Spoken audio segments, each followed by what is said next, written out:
What's mental health? He asks all the questions everybody wants to know. It basically includes our emotional, psychological, and social well-being. You're driving me half out of my mind, you crazy old coat. It affects how we think, feel, and act. Oh my God. Not just that, mental health helps to determine how we handle stress, and other things as humans. The Mind Clinic, a platform where people can talk about issues directly or indirectly on mental health. Good morning. Welcome to the Morning Drive on Rhythm 94.7 Abuja. It's a fresh edition, our very first in the month of June. It's the Mind Clinic. Every Wednesday at 8 o'clock, we bring you the Mind Clinic right here on this station. My name is Purple, the People's Purple, and I've got the very, very beautiful Chinyere Udensi on the show. Good morning, Chinyere. Morning, Victor. I always enjoyed this your nice side. Keep it going. It's okay. Happy New Month to you. Happy New Month to you too. All right, then. And on the show today, we're talking about breaking the silence of suicide. We know that we have a silence culture in Nigeria. Of course, not too many people know how to speak up. Very recently, we were faced with the case of rape in Nigeria. I had to bring that in. And a lot of people have said a lot of young girls do not know how to speak up, right? For fear of being castigated, sometimes the trauma and every other thing that comes with speaking up, and you don't get, the right push, or you don't get the right support from family members and all that. But then we also see that issues of suicide in Nigeria, both male, female, everyone gets through that process, and sometimes you get to that point where you feel like you need to end this. And some people have said it's not good to take the easy way out of whatever it is that you're going through. All right? And I'm happy that you're a clinical psychologist. Yes. So on the show today, we'll also be joined by a licensed clinical psychologist and mental health advocate.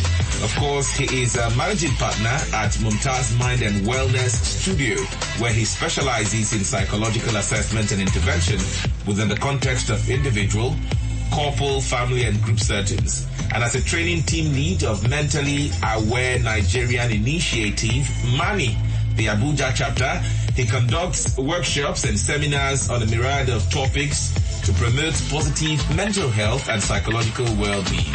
As a mental health professional, he is regularly involved in mental health crisis intervention, such as suicide prevention and psychological first aid. His desire to ensure that everyone has optimum physiological well-being and psychological well-being has been the driving force of his life's achievements, which he has continued to fulfill within diverse religious, cultural, and socioeconomic settings. Our guest on the show this morning is the very, very illustrious Folajaye Karim. We're very glad to have you join us this morning. Thank you very much for having me. Good morning to you. Thank you, Fola. And we're glad that you were able to join in this morning. But we'll get straight to the conversation because of our time. All right. We're discussing breaking the silence of suicide on the show today. But before we get to it, please would like that the listeners would call in, maybe to ask questions or contribute to the topic of discussion or react as the show progresses. You can call us on 0817-8000-947 or 0901-0947-777. Now let's talk about the term suicide first before we get into the conversation, Fola. All right. When you hear the word suicide, what comes to mind? Some have linked it to someone being depressed and all that. Yes, which is true. However, suicide may not just be about someone being depressed, right? Yes. But suicide generally, as the word says, is the idea of one taking his or her own life. Mm. And sometimes it might be extremely baffling to a lot of people why someone would want to take his or her own life, right? Yes. Some people may think it's as a result of selfishness. Some people will think it's an ungodly act, right? And so because of all these issues around it, a lot of stigma arise when the word suicide is mentioned. And this is why it is not emphasized enough, and this is why we do not have enough intervention strategies to help battle against it in our community at the moment. All right. So what's the prevalence of suicide in Nigeria? Okay, so according to the African Check, which is an independent non-partisan organization, what they do is they try to separate fact from fiction, using journalistic tools. They published some time ago that the state standardized suicide rate is that for Nigeria is around 17.3 per 100,000 people. And that places Nigeria around 7th in the continent of Africa and 15th globally. So contrary to popular opinion, people think that suicide is not really as prevalent as it is in this part of the world. But for us to be 15 over around 190 nations, it shows that it is highly prevalent in our society. All right, Chinyarugo, you also are a clinical psychologist. I would like to find out, when things happen and people decide to end, their lives or take the easy way out, why that? Why does it get to that point? One of the things that happen when someone gets to a point of suicidality, so I think I'll start by saying sometimes it can be impromptu and then sometimes it can be planned. But it's not always very clear-cut. I think we'll touch more on it as we go on. A lot of the times when people plan it and when people get to a point where they're suicidal, it's because they feel like there's no end to a pain and they feel like there's no way out. And like Fola mentioned also, a lot of the conversation around it is people trying to, end something that end like a hurt or finding a way to end something that is painful. But because at that point in their life, all they can see, literally all they're wearing is the glasses of, I want this pain to end, I want this suffering to end, I want this pain to end, whatever it is that is burdening them. Because at that point, you find that it's quite when someone commits suicide, you find that they might have gone to quite an extreme point where they feel like they are unable to resolve what is going on within their lives, resolve a challenge. So they feel like at that point, what's there to live for? Let me just end it finally, the way I know, the way I feel is best to end it. So sometimes it's beyond, they can't see any other option to solve a problem. They can't see any other option to deal with the challenge. And that's why when people are suicidal, it's not about, I want to end my life. It's not really about dying. It's more about ending the pain that is causing, whatever is causing them that pain. They want to end that pain. They just want everything to just stop. They just want it to just end. And because there's a sense of finality when it comes to death, they think once I end it with death, everything will end. Obviously, we don't know what happens after life, but that's usually the person's thinking. So they feel like suicide will give them a final, total end to a pain. All right. And it's back to you, Fola, right? Want to know, if an individual is having suicidal thoughts, what are the signs to look out for? Are there signs? And if they are, what are they? Yes, there are signs. Yeah, but, contrary to what people think as well, anyone can experience thoughts of suicide. And in fact, most people do. The thoughts just come in a flash. However, for those who have critical suicidal tendencies, we watch out for key symptoms such as what we call anhedonia, which is more of like losing interest in things that you have normally found pleasurable before. Right? Then there is what we call impulsivity. So things like when you see people giving out personal belongings, are more frequently than they would do. Right? Maybe when they are writing notes, when they are fantasizing about things that talk about dying, and when they say goodbye. These are the little ways that they use to say goodbye. Those are key symptoms to watch for. You can also watch for hopelessness in the individual. Right? Yes. Anxiety and panic. Then insomnia, which is very key because of the ruminating thought that goes ahead when people are contemplating suicide. And then in some rare cases, especially when there is a comorbid mental health problem, they may have what we call command hallucinations. So it means that they may hear a voice saying they should go ahead to take their lives. So when these signs, there are a lot of signs, but when you see these key symptoms, then you treat such cases very, very critically. Yeah. All right. And what can be attributed to individuals experiencing these suicidal thoughts? Okay. So there are a lot of things that can be attributed, you know. A lot of them are called precipitating or precipitants. Precipitating factors or precipitants. Yes. So these are stressors or triggering events, such as negative life events or circumstances. These negative life circumstances can lead to humiliation, shame, or despair. So these are the things that trigger some people's when people have suicidal tendencies. And then it could also be as a result of loss of relationship, financial status, health status, and the like. And then it's important to say that when there is a history, because now that we talk about it, if there is a history of sexual or physical abuse, violence, or trauma, more often than not, suicidal tendencies might also play. Might also play out, right? Yes. And then for some other people, when you things like social isolation or an ongoing medical illness, maybe severe pain or a neurological disorder, and there's a family history of suicide attempt, this is very critical. If somebody has a family history of suicide attempt, or there's a family history of severe psychiatric disorder, that person is more predisposed to having suicidal tendencies.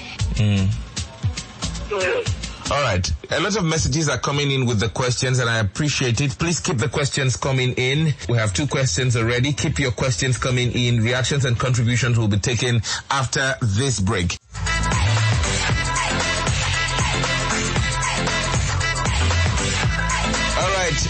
We're back on the show, and we're set to take your calls and your messages right now. 0817-8000-947 is the number to call to ask questions. But we'll begin with this question from our very dear friend. His name is Zach Frankie. Very interesting name, and he has very, very, very interesting questions here.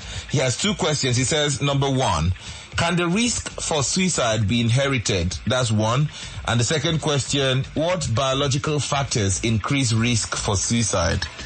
Interesting question, I tell you. Yeah. So let me attempt that. Okay. Maybe I'll attempt the first one or so. I think when we talk about inheritance, it's more about a genetic thing. So is it passed down via bloodline or genetically? So there isn't any evidence that suicide is passed down genetically or via bloodline. However, if you listen to what Fola mentioned earlier, a risk factor could be if you have a family member who has a history of suicide or who has a history of a severe mental health challenge. Could mental health challenge be passed down via bloodline? Yes, it can. It can be genetically transferred. And could that predispose you to a risk of suicide? Yes, it can. So suicide on its own cannot be passed down via bloodline. But remember, it's also an act. So if you have a family member, if you have a history of it in your family, it could be 1, that there could be a mental health challenge, a severe mental health challenge that has been passed down, or 2, it's something that you have learned from your family or you have seen happen in your environment. So I think that answers the first one.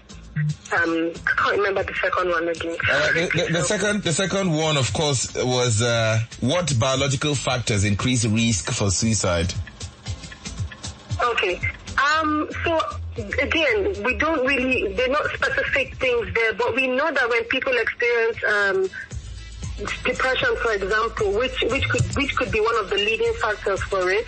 The low levels of hormones or serotonin in the brain, which could be a biological factor, can predispose somebody to mental health challenge. So that's the way we would look at it. Not necessarily any other thing, but it's more about the presence of a mental health challenge, and the biological factor of that mental health challenge could predispose somebody. So we're not saying that you're born a certain way and you have a risk factor for it, but we're just saying that the presence of certain things in your body, like your low hormonal levels, can predispose you to developing a mental health challenge. And even when there's like a high stress level in your body secretes hormones that can leave the part of your body not interacting as properly as they need to, and you could be predisposed to thinking taking away this and taking your life is the way to end the stress or end the trauma that you're experiencing. All right. So we have another one here. It says, can stress lead to suicide? That's David Akin in Kubwa. Can stress lead to suicide? Fola? Oh, okay. So, I was waiting for Chidi to respond. No. Stress, like I mentioned, stress is like a trigger, depending on the level of stressor, right? It's like a trigger. And so what happens is, a lot of times, we do not have the resilience. If people do not have the resilience or do not have what we call the factors that can help promote the person's mental health and well-being, they are more predisposed to allowing stress affect their psyche, and then that can then predispose them to suicidal tendencies. So I need to say that just like there's a saying that genetics or heredity is almost like a loaded gun, right? And it takes a factor, a trigger, right, for the bullet to come out. So let's say that the bullet here is suicide. If there is no triggering factor, so that can include things like maybe a job loss or a loss of a relationship, right? Or loss of financial status or health status and the like. When these things happen, right, they are the things that seem as the stressful events that can precipitate a suicidal tendency. Yeah. All right. And so we have a very touching one here. There's no name to it. I was trying to read through. It says, in 2010, my father lost his job at the bank. He became a taxi driver and eventually led to depression, and he died. In 2016, my mother became depressed too. She wasn't working, and she's very sick. I'm also not working, and right now I'm very depressed. I was contemplating suicide, and I listened to the show this morning. What can I do? There's no name to this message. Oh, okay. I'm glad you reached out, and I'm glad that you are listening to this.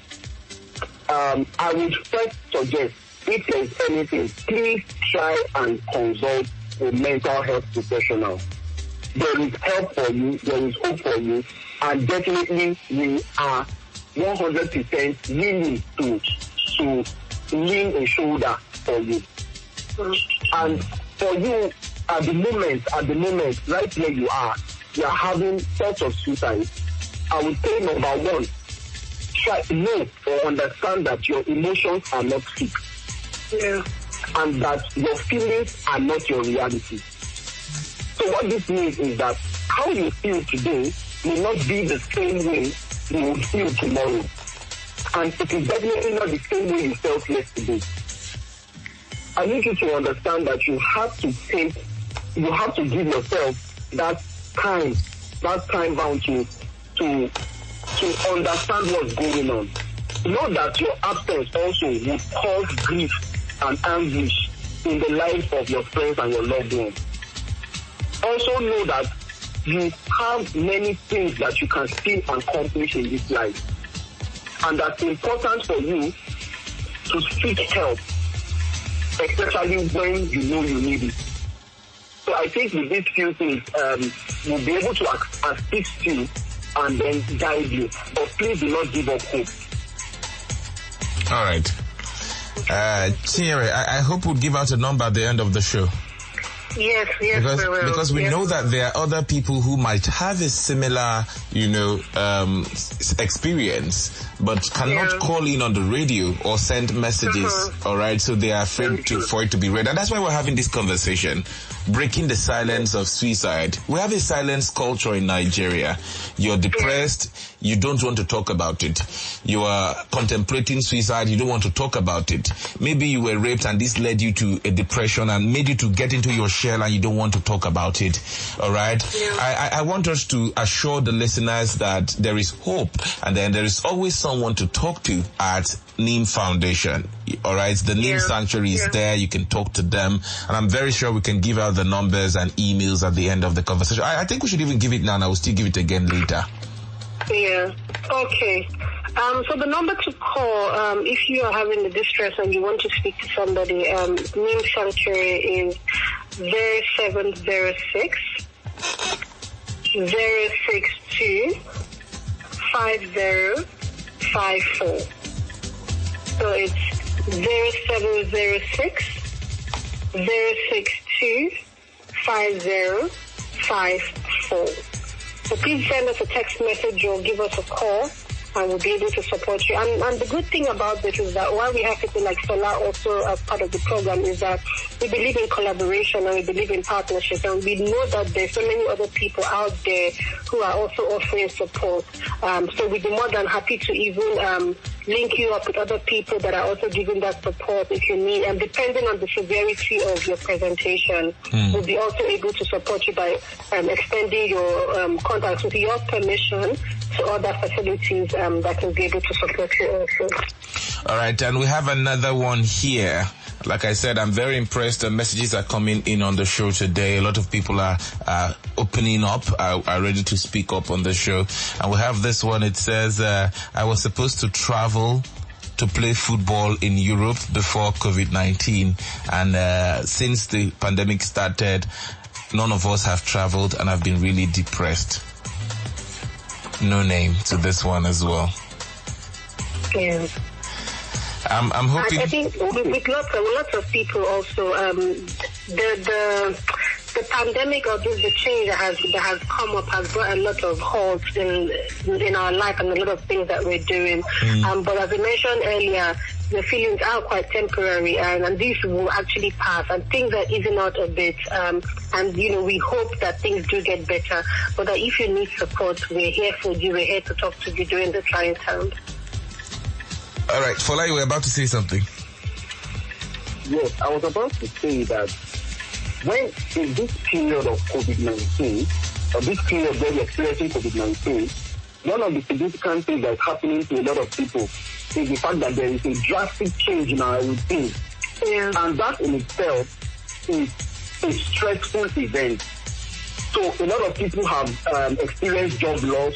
A lot of people have experienced severe mental health conditions and the like. These things can be significant for suicidal behaviors. So I'd like to advise the person who called in or who wrote in to please, if these things are occurring, it's very important for you to explain exactly, as much as you can, explain exactly what you feel. Don't use vague phrases like, I can't take it anymore, I'm done. They are still vague. If you know you are having suicidal thoughts, say it as it is. Contrary to what people believe, they believe that if you ask, and then for those who also should help the person, try as much as possible to ask in clear terms, are you thinking about suicide? Yeah. Contrary to popular opinion, people think that when you ask this question, it is triggering. But no, people want to know that they have help ready. And people want to know that they understand them. So it's important that you express yourself how it is. And I just try to, because a lot of people are listening in and may be in a difficult situation. Please, if you are listening and you are in a difficult situation, I need you to understand that I need you to, number one, preferably speak with somebody face to face. Someone who you trust. Yeah. Right? Speak with a mental health professional. For now, I'll come in here because I think that sometimes we have a culture in the country. Yeah. We speak to people we trust, right? And you tell them, I'm depressed, and they laugh at you and say, it's money, you're just broke. You need money is because you don't have money, that's why you are depressed. That's one of the things they say. I mean, close friends or family, right? 1. 2, you talk to them and try to make them understand that this thing I'm talking about is really serious, and they say it doesn't run in our family. How can you say that you are depressed and my friends snap out of it? We hear these things a lot, and these are the same people that we always advocate should support people who are depressed or are in a bad place and seeking help. Okay. Thank you for saying that. What I would say is, who are those you really trust? You need to evaluate that those you really trust are those that have your interests personally at heart, and those who are learned enough, who have experienced enough to guide the situation that you are going through. The truth is, because of the inability of finding a professional as soon as possible, we encourage every human being to learn about suicide prevention, right? And so it's important that you and I, as individuals, should have the necessary basic knowledge on what to do to help people, so that we can give first personal social support, and then we can now look onto professional support. All right. And I think we need more awareness. People need to be more aware how they respond to people who open up to them. Because most times you have that one brother or sister you talk to, or friend, and you say, this is what I'm going through. They just tell you, cheer up, you'll be fine. It's more than just telling the person to cheer up. We'll see if we can take 2 calls because of our time. 0817800 947, 0901 0947 777. If you have questions, you can call live on the air. So we take your questions before we wrap up the show right now. I mean, we're almost out of time. And if you have reactions as well as contributions, you can call us as well as your questions. But I had a message sent in here. It says, hi, it's Omotola. And I don't know if it's a he or she. Gave numbers and says, connect with me on Facebook. I can help. Quite interesting, I tell you. But I would like to ask very quickly, the ratio of the men to women. In Nigeria or in Africa, we kind of see that most times when we hear stories of people who jump into the lagoon or people who hang themselves, a lot of these stories sometimes are about the men. So could it be that there are more men who are prone to committing suicide than the women? Oh, I think so. I'm going to speak from the fact that from what we see, there really isn't any literature on that. We don't really have database or information. Even if there is database, it's not easily accessible, because I did some research too. However, so in Nigeria, if we have to go by what we've seen, we would say, more men are committing suicide, but then we can't back that up because we don't have accurate information on that.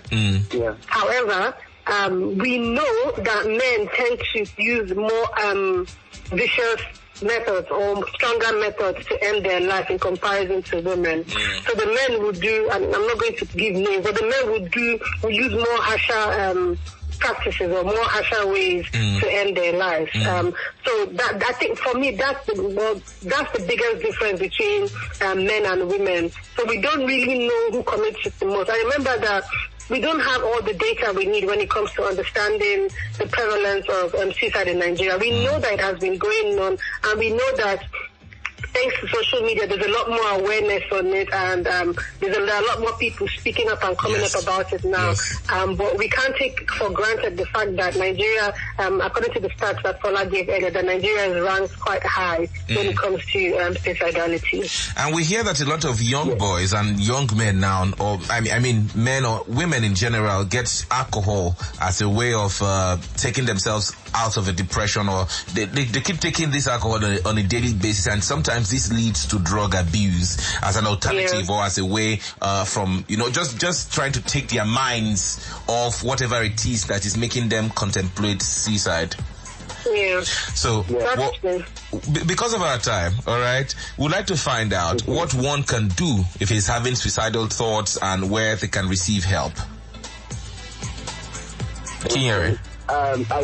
Okay, Fola, go on. Let's start with the guest. Let's talk to you, Fola. Go ahead. Okay, so I mentioned some of them. I mentioned some of the things that a person can do. I will still mention some of them. That you talk to someone, right? Yes. Make sure you make a safety plan. That try as much as possible to, when you know you have suicidal tendencies, try and avoid things that might put you in that danger. That if you are maybe, for instance, staying in your own private environment, then as much as possible, get out, exercise, do things that will help you, that can help improve your mood state, right? And then avoid, just like you said, avoid taking alcohol and drugs as a coping mechanism. It's very, very important. You see, these are the reasons why it seems in the statistics, men seem to be more prone. But the truth is that in general, anybody can be prone. Right? It's just that as Chinere said, that men use more lethal means. However, we know that everybody is prone one way or the other, right? And then also, something that I must mention here is that you need to build a strong support network. Surround yourself with positive people. Surround yourself with people, professionals that can help you overcome, that can help you see the light in overcoming challenges. All right, Chinyere, go. I think Fola has mentioned everything that there needs to be said, but it's very important for us to understand that suicide can be prevented, and it's something that each and every one of us needs to educate ourselves on, and I'm glad that that's something we're talking about this entire month. We're going to also bring somebody who has attempted suicide, and we'll just talk to the person because sometimes we say, we hear it from far away, and we don't realize that people actually really, really happens. So we want to also bring somebody in-house to come and actually talk about the experience. So we want to keep talking about this because we know it's a social issue, it's a psychological issue, it's something that is prevalent in our society. But I think the takeaway that everybody needs to understand that it can be prevented and that people can get the help that they need. All right, we're out of time, very sincerely, but let's see if we can do this in 20 seconds, right? We have a message from, I'll keep the name, but it came in from Zone 6, says, good morning, guys. I'm 50% sure people contemplating suicide give some signals or warning to a friend. How could one discern such signals and what should they do to prevent it? Yeah, I think this person called in and was not listening earlier because it was mentioned. So we can just touch on it again. So, anhedonia, that's losing interest in things that, they had pleasurable interest in before. Impulsivity, giving out personal items, writing notes, saying goodbye, talking about dying, fantasizing about dying, hopelessness, anxiety, panic, insomnia, commanding hallucinations. These things, right? History of sexual and physical abuse, violence, trauma, social isolation, and the like. A lot of these things predispose people into suicide attempts. All right, we need to go now. So I must thank you very much, licensed clinical psychologist and mental health advocate Folajaye Karim, for being a part of the show. It was absolutely fantastic having you on board. Thank you for having me. Thank you very much. Thank you for having me. And to the very intelligent Chinyere Goldensi, thank you very much for bringing this up every Wednesday. Pleasure. But before we go, Chinyere, let's have the numbers again. So the number to call is 0706 062 5054. I'll say that again. 0706 062 5054. I think it's very important for me to reiterate at this point that this contact number is for psychological support. That's all we do. We do not give any form of financial support or anything else. It is purely psychological support. That's all we do. All right. If you're going to call this line, just bear that in mind. Yeah, I thought I'll put that out there. All right, but we know money is also a stress, so it's okay. Okay, thank you very much. Now, I think every listener should have this number. It might not be for you, all right, but you might need this number for someone. I was going through Twitter the other day. I think 2 weeks ago, and then we saw someone who was at the brink of giving up, and then immediately I had to tag Chinyere Go to it. Please come and help this young man, and I'm glad he's alive 2 weeks after. Thank you very much for being a part of the show.